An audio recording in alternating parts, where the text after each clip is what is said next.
with the help of the U.S. Marshals, we located him and was arrested.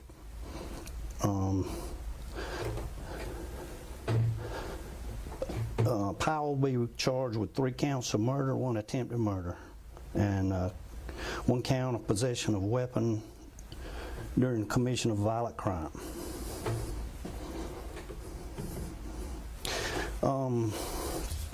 Trying to make sure I didn't leave anything out. I'd like to thank SLED, the U.S. Marshals, and all local agencies for their assistance in this investigation and apprehending Mr. Powell. Don't know if you have any questions. I can't answer very many questions, but glad to answer what I can. Sheriff, can you be careful with bumping that thing down by your feet? Oh, sorry. Yes. Go ahead, Kyle. Go ahead. Thank you. This had to have been a pretty multi-part. Obviously, multiple parties were involved in kind of carrying this out, tracking him down. Can you explain how you guys were able to, first off, know he was getting on a flight, how you tracked him down, how you ended up finding him in Florida? Well, can't get into the fine details of it, but of course the use of SLED's technology, some technology that SLED and U.S. Marshals have that we do not have access to, and that's why it was so important with their cooperation and help. They use their technology, and we located that he had been there, and through our investigation found out that he left the airport and then went to Jacksonville, but can't get into the fine details because, like I said, we haven't interviewed Mr. Powell yet, so we don't want to do anything to hamper the investigation. So, Sheriff, you won't be able to answer any questions about the actual location that he was arrested at? Well, I can tell you he was in Jacksonville, Florida, Red Roof Inn. And are there any ties locally or why he would be at that motel? At this time, like I say, still under investigation. We don't want to give out any information that might hamper the investigation. So, can you confirm the children involved? Any update on the condition of the 4th victim?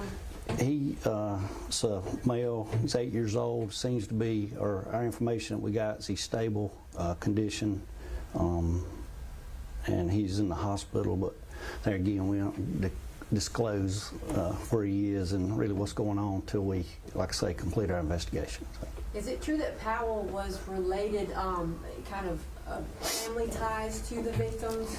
Oh, not like I don't. A spouse or anything? Yeah, that's correct. I think there's a family relations, some relationship family-wise there, but don't know that.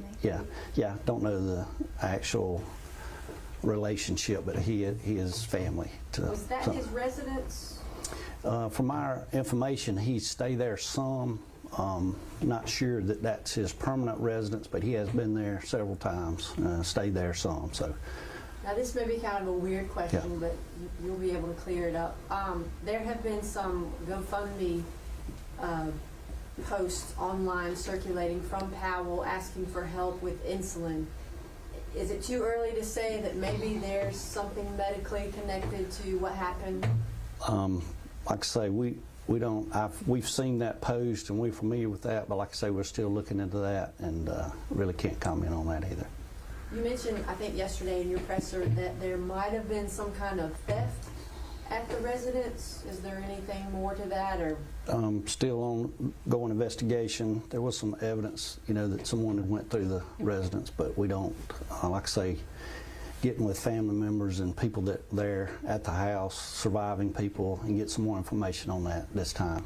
And this isn't your first go around with Powell, is it?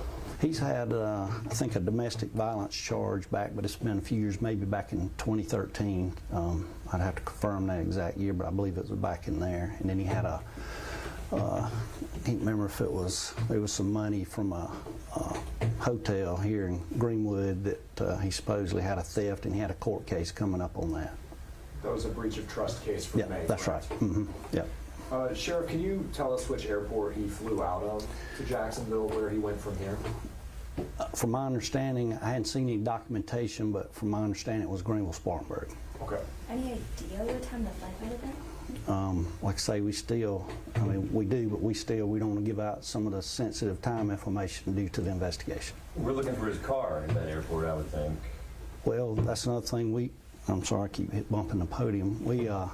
We haven't determined how, still investigation talks to people how he got from Greenwood to that location. Sheriff, this is one of those cases where obviously no one wants to see this or hear about this, but this is big for Greenwood. This is a triple homicide, in your county. How does that impact you as the sheriff, the people that live here? Well, our number one concern is the sheriff's office to keep our citizens safe.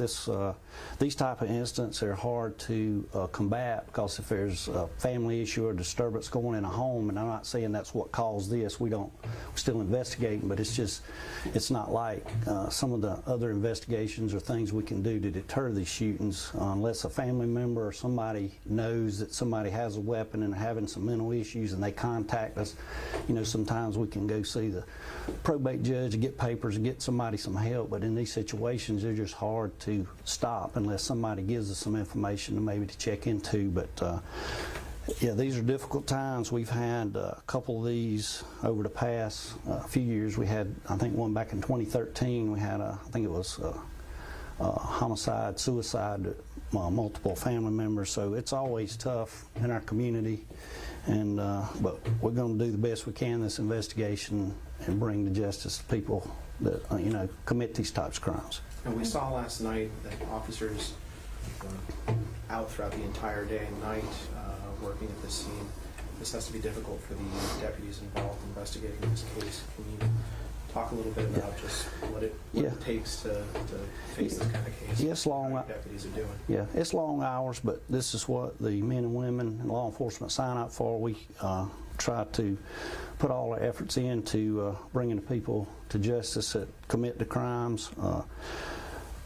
But they gladly worked as long as we had to. We didn't know how long it would take to bring this individual in, but sometimes it lasts for several days, weeks. But fortunately, with the technology, we located him fairly quickly. But we appreciate again. I had sheriffs from neighboring counties call offering assistance, and if that had a drug on and lasted longer than it did, I'm sure we would have used some of their resources as well. And kind of going off both of them, especially just this being something family related and even worse, kids involved in this.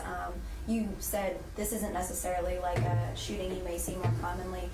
Is this something that you guys probably aren't used to seeing in your county? And I'm sure it's got to just take a toll on you guys just to see something play out like this. Yeah, it's always tough, especially like you say when you see children that are injured, killed, and both in this situation. It makes it tough on all first responders that see these individuals suffering or either killed in these situations. But it's like I say, it's just part of our job. We get through it. We talk. We have debriefings. We get together and discuss things. And if people, of course, we always have counseling available to victims through victim services, and also our officers and first responders if they need any kind of counseling, whatever. We have that available as well. And what about Powell now? We know that he's in the detention center down in Jacksonville. What are the plans for extradition? It's my understanding that he's waived extradition, so we just got to make arrangements to go down and pick him up, and as soon as they have that paperwork filled out, we'll be going to Jacksonville to bring him back to Greenwood. And he'll come here? Yep. And he doesn't have to see a judge there for any reason? Yeah, for the paperwork for the extradition. Yep. And is there a timeline for when that might be, and are your investigators down there talking with him already? No, we haven't gotten there yet. We're waiting on the paperwork, the extradition paperwork, and then we're going to go in. We'll send a couple of investigators there and interview him and transport him back here to Greenwood. Did y'all recover a firearm from the scene from Powell? Like I say, don't really want to comment on that right now. It's still ongoing investigation. Like I say, we haven't interviewed him yet, and we just don't want to give out any of the facts of the case and the findings on scene yet. Do you know about how long it was, the time from when the shooting took place to when, obviously, you got the 911 call and were able to get there?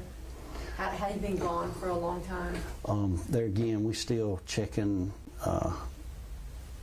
some leads and when he got to the airport, some things to kind of nail down a time that more, and then of course with the coroner's office, and maybe can determine a closer time of death on individuals to determine that, but at this time, like I say, we're still investigating, trying to determine some of those facts. Had he already booked a flight, or was that kind of a spur of the moment? There again, can't really discuss that because don't want to give out any information to hamper the investigation.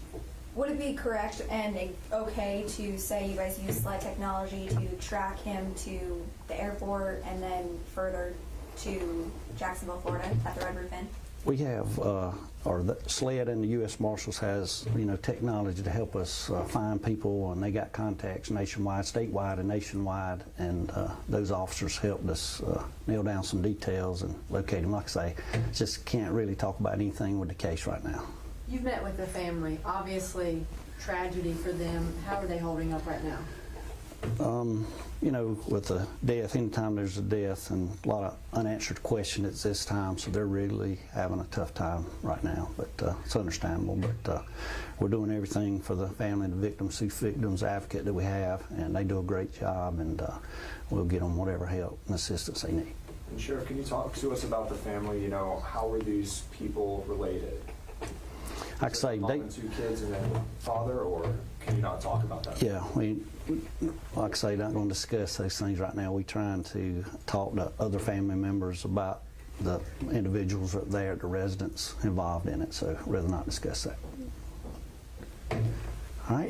Anything else, Sam? Yeah, I think that's pretty much it at this time. So, and as it comes out, and when we get Mr. Jeffrey back up this way, we'll let you know. So.